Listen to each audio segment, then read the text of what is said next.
You are about to pursue the angel fund. Balak mong magpautang ng walang interest. Can you tell us more about that angel fund? Bakit angel? Kasi parang hulog ng langit. We are with the newly elected City Councilor of Cotabato City. Ang muling nagbabalik sa konseho, Attorney Anwar Mana. Assalamualaikum. Mapiamod to, Gansa. Congratulations, Attorney. Thank for you. Once again winning as City Councilor. Salamat. At salamat sa suporta ng lahat. Anong pakiramdam, Attorney, na binigay ulit ng Cotabateño yung tiwala sa iyo at nilagay po kayo ulit sa konseho? First, I'm happy and excited. Nagpapasalamat tayo. May tiwala pa ang Cotabateño sa atin, both Muslims and Christians. Second, masyadong challenging yung trabaho ngayon kasi noong panahon, marami kami mga abogado sa konseho. Ngayon, ako lang ang abogado sa sanggunian. Oo nga, no? So, in other words, hindi ganun karami ang, with all due respect, ang debate. Siguro, puro trabaho lang. Wala na rin majority floor leader o minority dahil isang slate namin panalo. So, 1 to 10 na councilor, including the vice mayor, Team UBJP. Okay. So, the good thing there is maybe we can work faster. That will be the expectation ngayon ng marami Cotabateños. And yun nga, I hope everybody will work hard. I was observing during the campaign.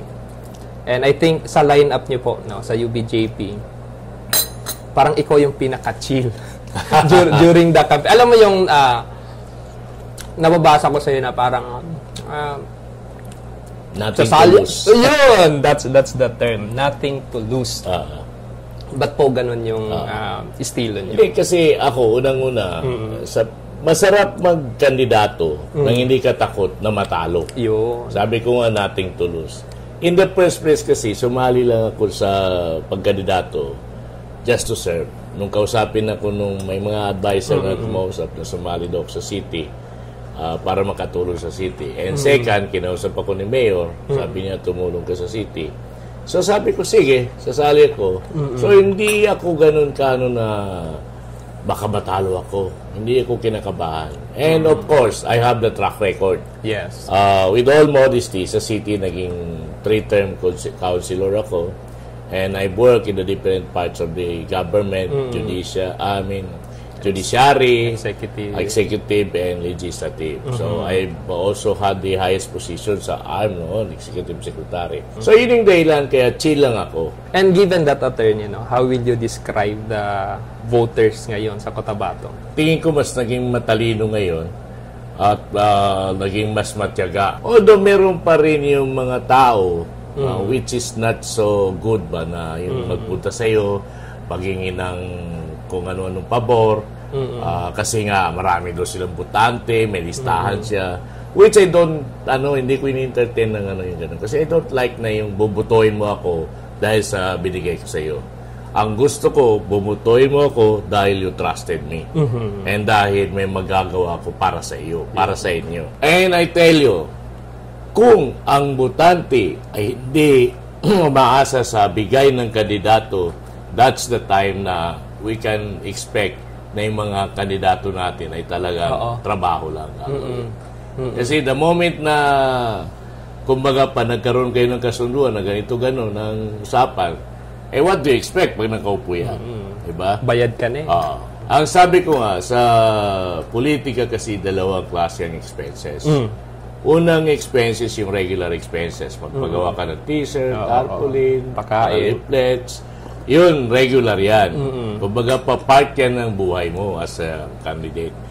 Ang pangalawa, ang sabi ko is yung investment. Yung namimili ka, nag-i-invest ka sa para putuin ka. So, when it comes to expenses, whether you like it or not, expenses na yan. Hindi mo na mabawi. Pero pag investment, babawiin mo yan. Hindi lang yun. Pag investment, kung usapang negosyo, nag-invest ka, dapat may return of investment. Exactly. At ang ROI, dapat mas malaki kaysa sa capital, di ba? So, yun yung sitwasyon dyan. And speaking of track record, Attorney, nagbasa-basa ako about your life.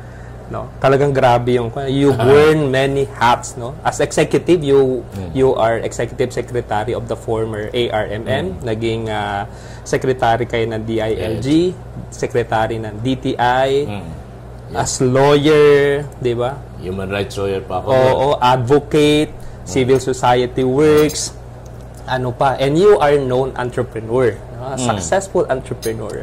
No? Yung mga roles na yon, papaano yon nag-shape, no, sa yung leadership style ngayon? Ang dapat nga lang kasi, meron kang vision. Okay.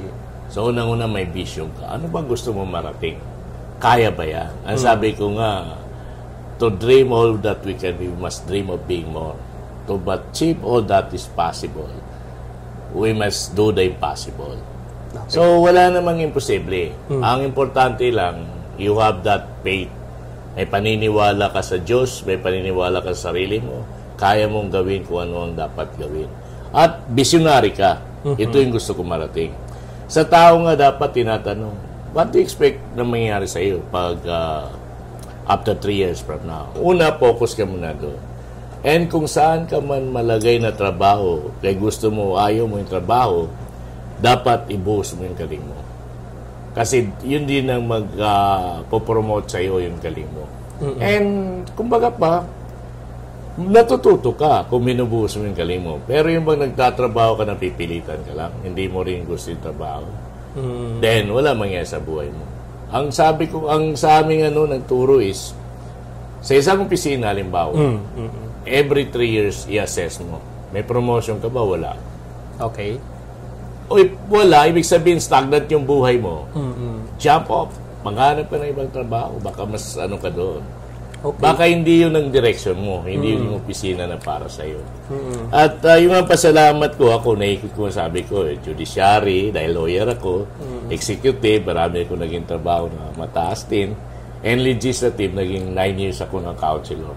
So, somehow, kumbaga pa, as a retired na civil servant, kumbaga noon, naikot ko na yan. I'm so happy na very colorful yung buhay ko sa gobyerno. Over the years, ano po yung nakita niyong pagbabago sa city when it comes to political landscape? May mga umusbong na powers. Papalit-palit, which is a normal cycle ng power. Pero ang isang nagbago rin sa city, political landscape, wala na masyadong gustong tumakbo na mga mataas ng pinag-aralan. With all due respect.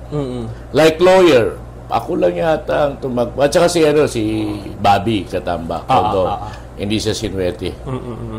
So yun, yung napansin ko dito sa city. Sa tingin mo, attorney, bakit kaya ganon? Maybe yung iba, may agam-agam. Ipinotice kasi yung pag-moldy ng lawyers kasi, depende rin yan sa time nila. Sa time namin, may aktivista pa. Di ba? May student activism. Sa ngayon, wala na. Puro, kumbaga, computer na, nasa na lang. Keyboard warriors na, keyboard warriors na lang. Mapansin mo ngayon, wala nang didiscussan publicly. Wala noon, sabi ko, sulat ko doon, maalala ko yung time namin in the Padre John, meron pa kaming kapian sa VIP. Discussing the issues publicly. Ngayon, wala nang ganun eh. Sana merong mga ganun na babalik. At sana magkaroon ng mga lawyers din natin na hindi lang about sa sweldo ang titingnan, pero ano yung contribution sa society. Speaking of that, nabasa ko rin na marami kang ginawa ng mga advocacies, like yung sa MINRAC. MINRAC. And other advocacies. And nabanggit mo na ngayon nga ay medyo nawawala na yung ganon, yung the spirit of volunteerism. Sa tingin mo, attorney, ano yung dapat gawin natin para maibalik yun among the youth especially? Alam mo, minsan kasi depende rin sa needs ng time. Nung time namin, maraming issues ng human rights. Okay. Maraming illegal arrest. May mga torture na nangyayari. Okay. Kaya naging human rights lawyer ako, and then natayo natin yung Mindanao Human Rights Action Center because of those issues. Okay. Sa ngayon, in fairness sa gobyerno, lumiit na yung ganong klaseng issues. Wala na tayong political na harassment katulad noong panahon. Sometimes it's the call of the time para maging ganito yung mga estudyante. You have represented Philippines in prestigious programs across India, Malaysia, Japan, UK, Australia, USA. Sa tingin mo, attorney, ano yung nakita mo sa mga lugar na yon na nasabi mong pwede to sa lugar namin? Yun ang isang magandang experience, yung makita mo sa ibang lugar na pwede mo palang i-apply sa atin. So, yung pagkapantay-pantay ng opportunity sa ibang lugar. At yung mga sistema nila na maganda na pwede sanang i-apply. Halimbawa, latest na travel ko na sa gobyerno ako is yung, I think, Japan. Okay. Meron silang cooperative na system in Japan Agriculture. Yung lahat ng farmers sa isang probinsya, nagkakasundo yan. Lahat ng produkto nila, i-intriga nila doon sa cooperative nila. Pagdating doon, yung cooperative nila, naghahanap ng sinong buyer. Okay. Bulk buyer. So, they can negotiate. So, maganda ang presyo. Hindi, dito sa atin kasi, bawat farmer, intriga doon sa middleman. Si middleman naman, alam niya na maraming harvest ngayon, ibabagsak yung presyo. Niya. So, the farmers cannot demand the price. Oo, exactly. So, yun sana ang isang pwedeng maganda na, pwedeng ma-replicate sa atin. Pwedeng gawin dito. Pwedeng gawin. Ang advice ko dyan sa farm, sana, they will subsidize somehow yung agriculture. In a way na ganung sistema. Halimbawa, pautangin mo ng seedlings, fertilizers, saka technology, bigay mo sa tao. Pagdating sa harvest, ikaw rin ang mamimili ng harvest nila. Kukonsolidate mo. Kukonsolidate mo lahat. So, magandang presyo. Hindi yung presyo ng middleman na based sa law of supply and demand, di ba? So, kung ma-maintain mo yan, stabilize mo ngayon yung agriculture mo. Ngayon, namimigay ka ng ayuda. If you notice, maraming ayuda dito sa atin na bigas. Pero, sino nakikinabang dyan? Imported yan. Oo. Why buy imported? Bakit hindi mo na ipakain sa tao mo? Sarili natin. Yung sarili ng harvest. Di ba? So, magro-rotate lang, magro-roll lang yung buhay ng tao na maayos. Everybody happy. Everybody hindi ma-happy. Kasi ang problema sa economics natin sa democratic system, kung sino magaling, yun ang makikinabang. Diba? Pero kung nandyan yung gobyerno to stabilize the system, then everybody makikinabang. Nakita ko rin na isang system, halimbawa sa UK, yung social enterprise, which ginagamit ngayon ng Malaysia and Indonesia. Sa UK, for instance, yung mga NGO nagpipitch ng idea sa gobyerno. Si gobyerno, pinupunduan yung idea. Si NGO, siya nag-implement ng economic program. Kaya mapansin mo doon, sa UK nagulat ka, kahit na yung mga ex-convict, pinupunduan para magkaroon ng para negosyo. Maging productive pa rin. Maging productive. At ang maganda noon, less ang corruption. Pag ganun ng system. So, less din ang gasto sa gobyerno kasi hindi mo na kailangang sumweldo sa empleyado. Sa atin kasi, ang tingin ko rin na may problema tayo sa paggobyerno natin, grabe karaming empleyado ng gobyerno. Sa Australia, for instance, ang local government nila, wala yung karami-raming division chief. Ang system nila doon parang private. So, wala nga driver yung mga mayor. Bahala ka mag-drive, wala ka security. Sa kanila doon, ang opisina, meron kang pinaka-head, manager. And then meron deputy manager. At ang basihan nila ng serbisyo, yung satisfaction ng tao. So, yung tao, yun ang customer. So, kung satisfied yung tao, maganda yung pamamahala. Siguro, kung sa ating ganun, less ang empleyado, pero malaki ang pondo para sa program. And then, yun yung maganda. Ang ano lang kasi sa atin minsan, mga nag-aaral, gusto magtrabaho sa gobyerno. Which is hindi naman kaya ng gobyerno lahat yan. Ang maganda nga i-develop natin, paano yung mga estudyante natin na mag-aaral not to be an employee, but to be an entrepreneur. Kailangan pa rin natin ng public servant. Pero at least hindi ganun na mag-aagawan lahat hindi ganun at magpapalakasan para magkatrabaho sa gobyerno. Exactly. Yun. At kailangan lahat ng natin magagaling. Now, speaking of entrepreneurial mindset, attorney, kasi you are a very successful entrepreneur. And even I, you know this, we have a story before. Kaya pag tinanong ako, hindi sa sinasabi ko to because you are in front of me.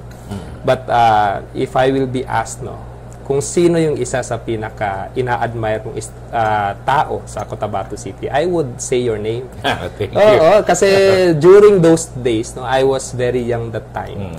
And looking for someone na makatulong sa akin sa negosyo. And you were the one who responded na hindi mo ako kilala, hindi kita kilala, di ba? Pero you have helped me. Kaya nung nakita ko, attorney, yung plataforma mo na you are about to pursue the Angel Fund, no? Na kung saan balak mong magpautang ng walang interest doon sa mga mga qualified na mga entrepreneur. No, ang galing, no? Can you tell us more about that Angel Fund? Okay. At bakit siya tinawag na Angel? Kasi parang, ano yun, bakit Angel? Kasi parang hulog ng langit.